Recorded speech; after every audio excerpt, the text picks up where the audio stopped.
Ikaw, ako magsusuot yan.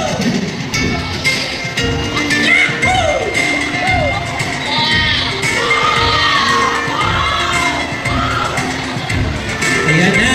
At huwag na rin kayo umalis. Dahil kayo, ang most sustainable outfit.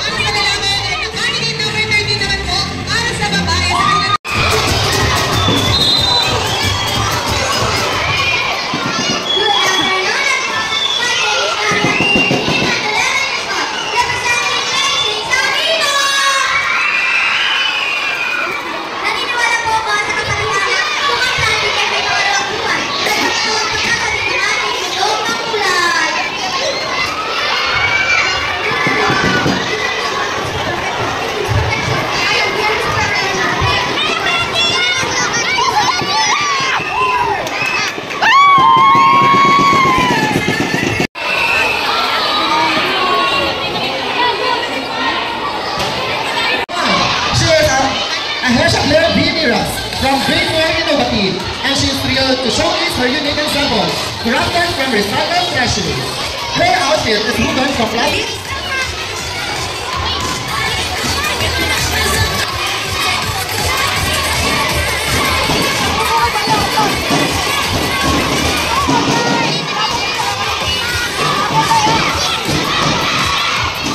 And now, let's welcome our country number 2.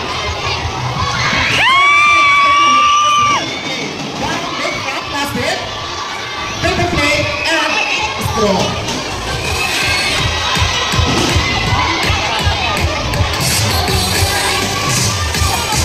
male gathering number 2 is wearing a vest made from paper plate and straw and reusable spoon and fork.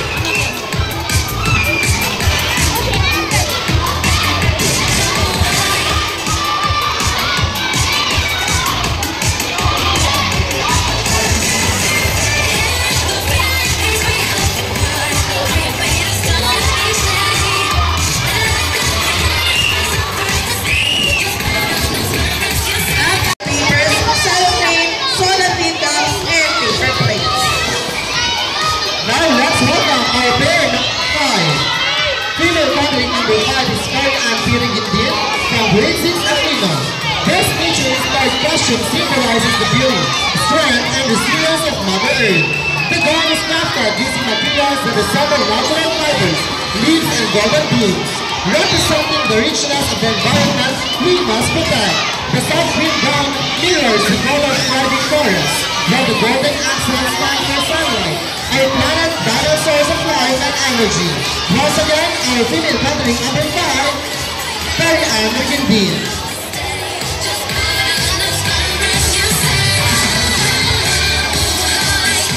Okay.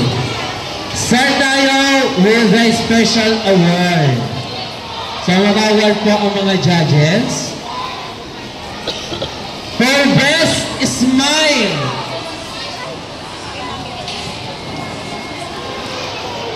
Sa lalaki muna tayo, ma'am. Sa lalaki muna tayo. For Best Smile. For the boys. Candidate number.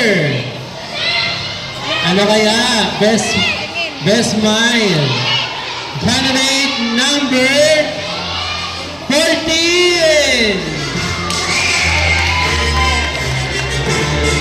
Candidate number 14 for male and candidate number 6 for the female.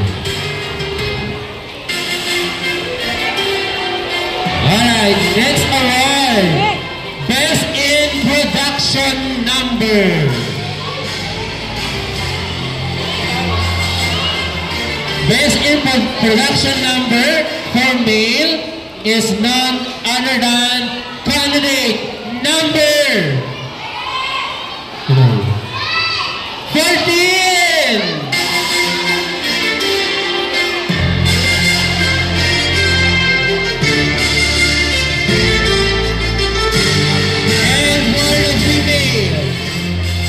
Candidate number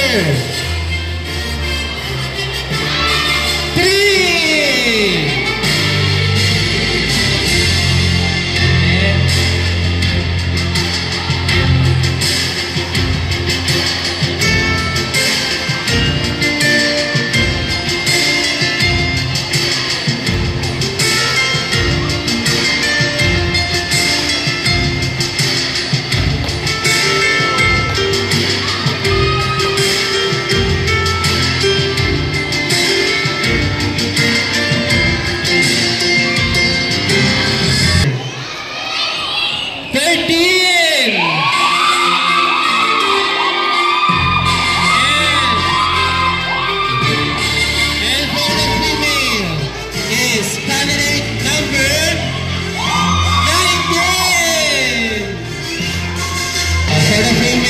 Candidate number 19.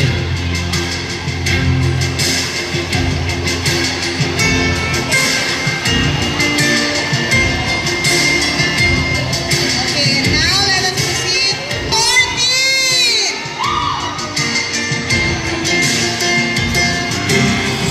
Okay.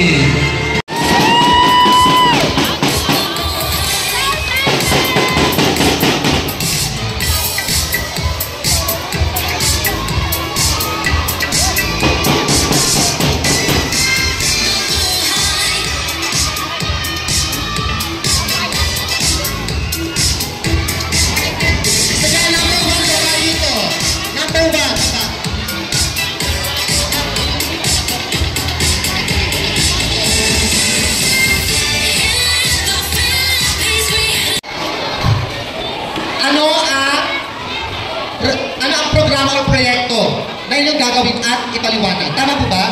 Okay. So, go on, Blair. Thank you for such a beautiful question. Ang gagawin ko po ay papagbukod-bukod ko ang mga basura gamit ang basurang nabubulok, di nabubulok, at recycle.